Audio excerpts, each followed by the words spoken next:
अस्सलाम वालेकुम, मैं हूं अलीना फारूक शेख। पंजाब में वज़ारत आला का मामला सुप्रीम कोर्ट में सियासी जमातों के इत्तेफाक के बाद कुछ रास्ता निकलता नज़र आया, जिसके बाद सुप्रीम कोर्ट ने अपने फैसले में ये करार दिया कि जो सेकंड पोल है वज़ारत आला के लिए अब वो 22 जुलाई को होगा। 17 जुलाई को इलेक्शंस होंगे। Election commission free and fair elections ensure कराएगा। साथ ही साथ जो रिजर्व सीट 5 रिजर्व सीट्स हैं उसके ऊपर नोटिफाई भी करेगा जिन अरकान का लाहौर हाई कोर्ट ने इससे मुतल्लिक ऑर्डर दिया है उसको भी।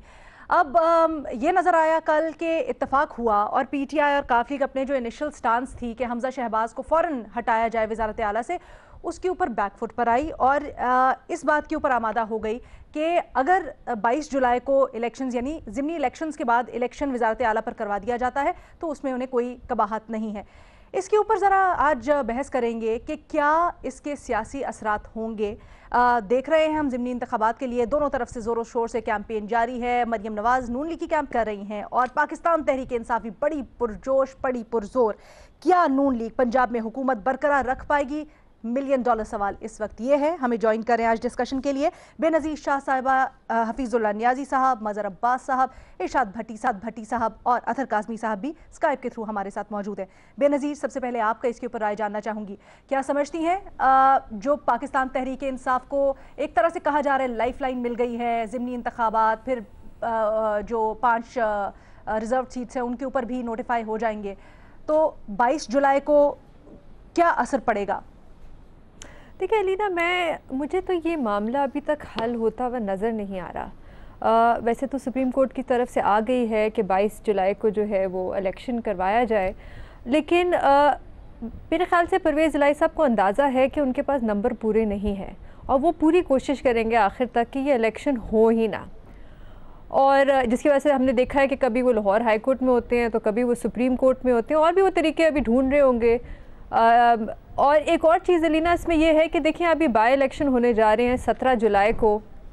वहाँ पे अगर पीटीआई हारती है और उसके बाद वो ये फ़ैसला करते हैं कि हम इस नताइज को मानते ही नहीं हैं, वो इलेक्शन कमीशन चले जाते हैं, अदालत चले जाते हैं, तो फिर एक कन्फ्यूजन फैल जाएगी। तो ये मसला मुझे अभी तक तो हल होता हुआ नज़र नहीं आ रहा।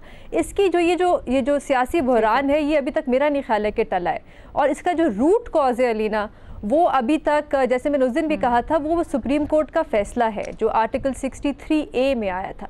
जिस तरह सुप्रीम कोर्ट ने उसकी तशरीह की थी उसके बाद ये एक कन्फ्यूजन फैली है कि जब सुप्रीम कोर्ट ने कहा कि ये जो मुनहरिफ अरकान है इनके वोट गिने ही नहीं जाएंगे। अगर ऐसा ना होता, अगर ऐसी इंटरप्रिटेशन नहीं होती अलीना, तो क्या होता? 16 अप्रैल को इलेक्शन होता, वो मुनहरिफ अरकान जो है वोट डालते, उनके वोट गिने जाते, बाद में वो डी सीट हो जाते, लेकिन उस दिन फैसला हो जाता। लेकिन कि हमजा शहबाज के पास राय के बाद और उसके बाद सेकंड पोल के बाद भी क्या फिर गुंजाइश रहेगी इतनी काफली के पास, पीटीआई के पास, कि वो मजीद इसको प्रोलॉन्ग कर सकें?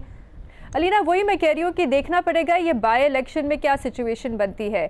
और जैसे हमने अभी तक देखा है कि परवेज़ इलाही साहब जो है वो कोई ना कोई किसी ना किसी कोशिश करते रहते हैं कि इस इलेक्शन को जितना भी पोस्टपोन किया जा सके इसे करें, और अभी भी वो कोई ना कोई तरीके तो ढूंढ रहे होंगे अपने वकील के साथ। लेकिन नंबर्स गेम के मुताबिक अगर देखें तो फिर आपको हमजा शहबाज, देखिए नंबर गेम तो 16 अप्रैल को ही बड़ी क्लियर हो गई थी। नंबर्स गेम तो हमजा शहबाज के हक में थी। नंबर गेम तो अगर कल भी इलेक्शन होता तो वो हमजा शहबाज के हक में। फिर हम यस कह रहे हैं, लेकिन फिर ये जो गुंजाइश निकाली गई है अपने प्रिंसिपल स्टांस से हटे अथर, पीटीआई खास तौर पर, ये कॉस्ट कुछ ना कुछ देख के तो उन्होंने बेयर की है ना? देखिए, जहां तक ये बहरान का ताल्लुक है ना, ये बहरान इसलिए पैदा हुआ था कि इस मुल्क के अंदर एक गैर कानूनी तरीके से हुकूमतें खत्म की गई। हमजा शहबाज जिन 25 वोटों से मुंतखब हुए थे, क्या वो हमजा शहबाज के वोट थे? क्या ये इस तरह की जमहूरियत होती है जिस तरीके से लोगों को ले जाके होटल में बैठाया गया और फिर उन वोटों के जरिए वो मुंतखब हो गए? तो बहरान की जिम्मेदार अदालत नहीं, बहरान के जिम्मेदार वो लोग हैं जिन्होंने सेंटर के अंदर और पंजाब के अंदर जिस तरीके से हुकूमतें गिरवाई, जो मेरे भी सामने और आपके भी सामने। अब जो सुप्रीम कोर्ट का फैसला आया है, अब उस फैसले के अंदर ही मोअज़्ज़िज़ अदालत ने ये लिख दिया है कि काफ लीग का, पीटीआई का और नून लीग का उन्होंने तारीफ की है। तीनों जमातों की तारीफ क्यों की है? उन्होंने कहा वो एक किसी जगह पे उन्होंने इतफाक किया है और अब हम आगे बढ़ रहे हैं। और दूसरा उन्होंने ये भी जिक्र किया कि आईनी बहरान पैदा हो जाता अगर अब हमजा को हटा देते, तो लिहाजा हमजा वज़ीर आला नहीं है, वो एक ट्रस्टी की पोजीशन में वहां पे रहेंगे। ये बिल्कुल तफसीलन उन्होंने फैसले के अंदर लिखा है।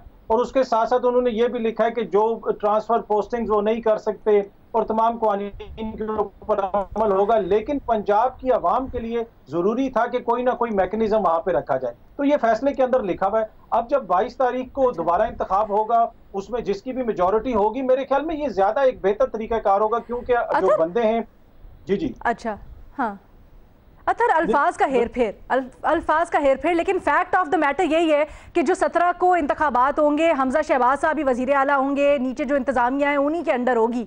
बेशक आप जितने मर्जी इलेक्शन कमीशन को हिदायत देते रहे, क्या आपको लगता है ये पीटीआई के हक में जाएगा? देखिए, वैसे तो अगर इंतखाब उसी दिन हो जाता जिस तरीके से लाहौर हाईकोर्ट ने फैसला दिया था, तो इस वक्त तक तो हमजा शहबाज हलफ भी उठा चुके होते। अब कम से कम पीटीआई के लिए एक उम्मीद तो कि हम ज़िमनी इंतखाबात में ज्यादा नशिस्तें निकालें और उसके साथ साथ जो मखसूस नशिस्तें उनके ऊपर भी नोटिफिकेशन हो जाएगा। सुप्रीम कोर्ट ने अपने फैसले के अंदर लिखा है कि एक हफ्ते के अंदर आप नोटिफिकेशन आपको एक उम्मीद की किरण नजर आ रही है, शुरू हो गया पहले तो, इसलिए नो लिख दूं फिर आपका आंसर। ठीक है, हमजा शहबाज अपनी कुर्सी कोई गारंटी नहीं है कि वो बचाने की मुमकिन होगा उनके लिए बचाना, इसकी कोई गारंटी नहीं। ठीक है, नो लिख रही हूं फिर मैं आपका आंसर। थोड़ा सा इबहम है अभी भी आपको। न्याजी साहब, मुझे ये तो नहीं पता कि बरकरार रख सकेगी या नहीं, क्योंकि ज़ाहिर है कि इस वक्त जो 20 जो सीट्स हैं, जो ज़िमनी इलेक्शन है, उसने ही फैसला करना है और उसके बारे में हतमी तौर पे कुछ चीज़ें ऐसी हैं कि जो कम से कम मेरी हद तक जो मैं अगर उसको तजिया करूँ सियासी तौर पे, तो मेरे लिए बड़ा मुश्किल है ये तयन करना। इमरान खान साहब को कुछ एडवांटेजेस हैं जो कि इस हुकूमत को डिसएडवांटेजेस हैं। इमरान खान साहब को ये एडवांटेज है कि उन्होंने एक इलेक्शन कैंपेन शुरू की हुई है पिछले कोई 3-4 महीनों से, और शद मत के साथ उस कैंपेन का जो मेन जो है एक जो वन लाइनर गाइडिंग प्रिंसिपल है कि हमें फौरी तौर पर इलेक्शन दिया जाए। तो ये कैंपेन इलेक्शन की कैंपेन है और 20 सीट्स बाय डिफ़ॉल्ट उनको उसमें से उनकी मदद मिलनी है। नून लीग जो है वो पिछले कम से कम जनवरी से लेकर आज तक मैंने नहीं देखा कि उन्होंने कोई पोलिटिकल कैंपेन किया है। वे को 2-3-4 मरी में कोई जलसे किए हों। बाकी पार्टियों ने भी बहुत कम किया है, पीएस पार्टी ने या फजल रहमान ने, लेकिन इमरान खान वाहिद पोलिटिकल लीडर है कि जिसकी कैंपेन जो है वो एक तसलसल से चल रही है। तो ये इलेक्शन के लिए ये जो कैंपेन है इसका ये बहुत एक बड़ा इसका हिस्सा होता है कि आप रिदम बनाते हैं, फिर उसको आप इन्फ्लेट करते हैं, पीक देते हैं, फिर इलेक्शन में जाते हैं। तो नून लीग अब कराएगी तो पता चलेगा कितनी है। एक नून लीग को एडवांटेज है कि ग्राउंड पे उनके शायद वोट्स जो हैं अभी भी बहुत मौजूद हैं और अगर उन्होंने 9 सीट्स ले ली तो वो कंफर्टेबली सारे हक़ाइक़ के बावजूद 5 सीटों के नोटिफिकेशन के बावजूद वो हुकूमत बना पाएंगी। अब 20 में से बाज़ार मुश्किल नहीं है, इस बावजूद मैं जवाब नहीं लूँगा। मुझे सर ये 2-3 बातें करनी है। वो है कि एक तो नून लीग ने जो है ना उसकी अकल की भी कमी थी कि जब ये बात अगर कुछ सियासी समझ बूझ वाला होता तो उसमें भी कहा गया था कि आपको ज़रूरत नहीं है 197 वोट से लाने की, आप अब शुरू करें 180 करें, वहाँ पे शो कराएं, उनको बाहर बैठाएं जैसे नेशनल असेंबली में बैठे हैं और फिर आखिरी बात मेरे ख्याल है आपका टाइम का कम है, एक फिक्र ऐड करता जाऊँ।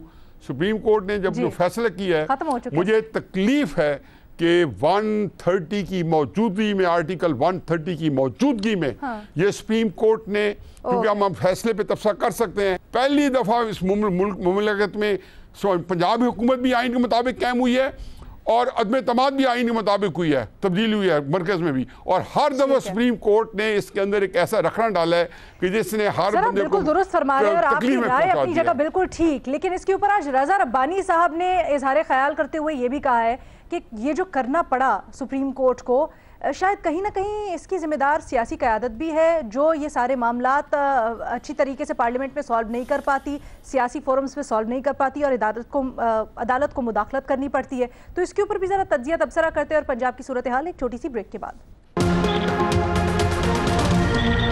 ब्रेक के बाद खुशामदीद। हम पंजाब की सूरत हाल के ऊपर बात कर रहे हैं। भट्टी साहब, ये बात बिल्कुल दुरुस्त, जैसे हमारे दोनों तज्जियाकारों ने पहले भी कहा कि महंगाई है, मुल्क की माशी हालात, फिर लोड शेडिंग, पेट्रोल, ये सब कुछ और इमरान खान का बयानिया, क्या आपको लगता है पंजाब में ये जो लाइफलाइन एक तरह से कहा जा रहा है मिली है पीटीआई को, इससे फ़ायदा उठा सकेगी, बैंक कर सकेगी जब वो अपने इनिशियल स्टांस से पीछे हट गए? तो मैडम शेख, आपके सवाल पर आने से पहले दो जुमले। एक तो ये है कि पनामा लीक्स की बात नहीं मैं करता, आप जिसमें नवाज शरीफ साहब ने खुद सुप्रीम कोर्ट को खत लिखा, मुझे ये सियासतदान और ये पार्लियामेंट मुकद्दस है वाले बताएं कि आप हर मामला सुप्रीम कोर्ट में क्यों ले जाते हैं। आपका वजीर आजम सुप्रीम कोर्ट ने बनाया, आपका वजीर आला हाई कोर्ट ने बनाया, आपका deputy speaker ruling supreme court में, आपका गवर्नर का मामला सुप्रीम हाई कोर्ट में, speaker Punjab assembly high court में। कभी ताले लग जाते हैं अदालत, कभी ताले खुल जाते हैं अदालत, कभी गैर आइनी अदालत, आइनी अदालत, हमारे अंदर लड़ाई हो गई अदालत। तो अदालत में आप क्यों जाते हैं कि बाद में आप अदालतों पर तनकीद करते हैं कि उन्होंने ये फैसला दे दिया, ये फैसला दे दिया, ये फैसला। अपने मसले खुद हल करें, पहली बात। दूसरी बात, हमजा शहबाज आए गैर इखलाकी तरीके से तरीन छीना अलीम ग्रुप से 25 अरकान के वोट शुमार ना होने, मतलब सुप्रीम कोर्ट के फैसले के बाद वो गैर आईनी वजीर आला थे 2 महीने, धौंस और धांधली से, जो लाहौर हाई कोर्ट ने कहा भी, और उनके सारे आर्डर्स भी खैर से किसी तरीके से आईनी हो गए, पता ही नहीं चला। तो वो गैर आईनी वजीर आला रहे। अब है ये सवाल पे आ जाए, मुस्लिम लीग के घर में इमरान खान का बयानिया, मुकाबला सख्त होगा और होना भी चाहिए। इस याद रहे 10 लोग जो आज़ाद जीते थे, जो इमरान खान में शामिल हुए थे। मगर मेरा जवाब हाँ में है कि नून लीग आगे है। क्यों है? क्योंकि ये मेक एंड ब्रेक वाले इलेक्शन है। ज़िमनी इलेक्शन हारने की सूरत में ना सिर्फ पंजाब हुकूमत बल्कि मरकजी वफाकी हुकूमत भी जाएगी। मतलब हमजा शहबाज नहीं, शहबाज शरीफ भी जाएंगे। मुस्लिम लीग कभी नहीं हारना चाहेगी। मुस्लिम लीग क्यों आगे है? इलेक्शन की आर्ट साइंस में ये आगे। इमरान खान की तंजीमी ढांचा कमजोर है, जीत पाएगी। बुजदार ग्रुप, बुजदार फैक्टर मारेगा। आपकी राय? ठीक है भट्टी साहब, आपका जवाब आ गया। मजहर साहब, देखिए, बहुत ही मेक और ब्रेक वाला इलेक्शन है ये। एक तरह से आप समझ लें कि मिनी इलेक्शन है। और मिनी इलेक्शन मैं इस पॉइंट ऑफ व्यू से कह रहा हूं कि सिर्फ पंजाब में नहीं, सिंध में भी जो बल्दियाती इलेक्शन हो रहे हैं, वो जो जीतेगा वो उसको अगले इंतखाबात में भी एज हासिल होगी। पंजाब में अगर पीटीआई स्वीप कर जाती है इलेक्शन, तो पीएमएलएन जो है वो अगले इलेक्शन में भी फारिग नजर आएगी, इसलिए कि वो एक ट्रेंड वो होगा और इमरान खान की पूरी कैंपेन को एक तक़वियत मिलेगी। लेकिन आसान नहीं होगा। मुस्लिम लीग नून के लिए मेजॉरिटी हासिल करना बहुत टफ होगा। उसकी वजह यह है कि बहुत से अवामिल मुस्लिम लीग नून के खिलाफ जा रहे हैं। एक जिस तरह न्याजी साहब ने बात की कि इमरान खान की कैंपेन पिछले 1-1.5 महीने से चल रही है, वो मुसलसल जलसे कर रहे हैं, उनका कारकुन जो है वो सड़कों पे है। दूसरा, मुस्लिम लीग नून को एक जो बड़ा डिसएडवांटेज हासिल है वो ये है कि जो उनके कैंडिडेट्स हैं वो कैंडिडेट्स हैं जिनके खिलाफ मुस्लिम लीग नून ने 2018 में इलेक्शन लड़ा था। तो अब मुस्लिम लीग नून के वर्कर्स को क्या वो निकाल पाएंगे, कन्विंस कर पाएंगे और ये सेटिस्फाई कर पाएंगे कि किसी मजबूरी के तहत उन्होंने उनको टिकट दिए हैं? ये मुस्लिम लीग नून के लिए एक चैलेंज है। फिर महंगाई भी एक बहुत बड़ा चैलेंज है। तो अगर इसके बावजूद भी इस तमाम जो एस्पेक्ट्स हैं जो नून के खिलाफ जाते हैं, उसके बावजूद भी अगर नून लीग मेजॉरिटी सीट्स ले जाती है तो फिर पीटीआई को बहुत बड़ा पंजाब में झटका पड़ेगा। और देखें, पीटीआई ने 2 बहुत बड़ी सियासी गलतियां की हैं अदम एतमाद की तहरीक के बाद। एक गलती उन्होंने कौमी असम्बली से इस्तीफे देके, और दूसरी गलती उन्होंने इन 20 अरकान को डी नोटिफाई करके, क्योंकि आपने अपने पैरों पे भी कुल्हाड़ी मार ली ना जब उनको डी नोटिफाई किया, तो अपने पैरों पे भी कुल्हाड़ी मार ली। अब लाहौर हाई कोर्ट ने जो फैसला किया, अगर लाहौर हाई कोर्ट 2-3 दिन दे देती, ये क्योंकि बहुत अजीब सी बात है कि आप 24 घंटे के अंदर अंदर पूरा प्रोसेस मूव, लेकिन सर वो तो 20 सुप्रीम कोर्ट ने जो एक तरीके से कॉम्प्रोमाइज किया, प्रिंसिपल स्टांस था ना। बिल्कुल आप दुरुस्त कह रहे हैं। मुस्लिम लीग नून को 9 लोग चाहिए। अगर ये 5 इलेक्शन कमीशन वाले भी जो नोटिफाई कर देते हैं मखसूस नशस्त, मुस्लिम लीग नून को 9 चाहिए, तरीके इंसाफ को 15 चाहिए। दूसरा, मैंने कहा कि मुस्लिम लीग नून हुकूमत में है, सारे वसाइल उनके पास हैं, यानी हमजा शहबाज वजीर आला हैं तब तक जब तक खुद को वजीर आला बनवाएंगे। पुलिस, इंतजामिया सारे उनके पास है, पैसा, लालच, ताकत उनके पास है। पंजाब में हमेशा वो आर्ट और साइंस में आगे हैं, तरीके इंसाफ पीछे रहती है, तंजीमी ढांचा, बात आपकी बिल्कुल सही है।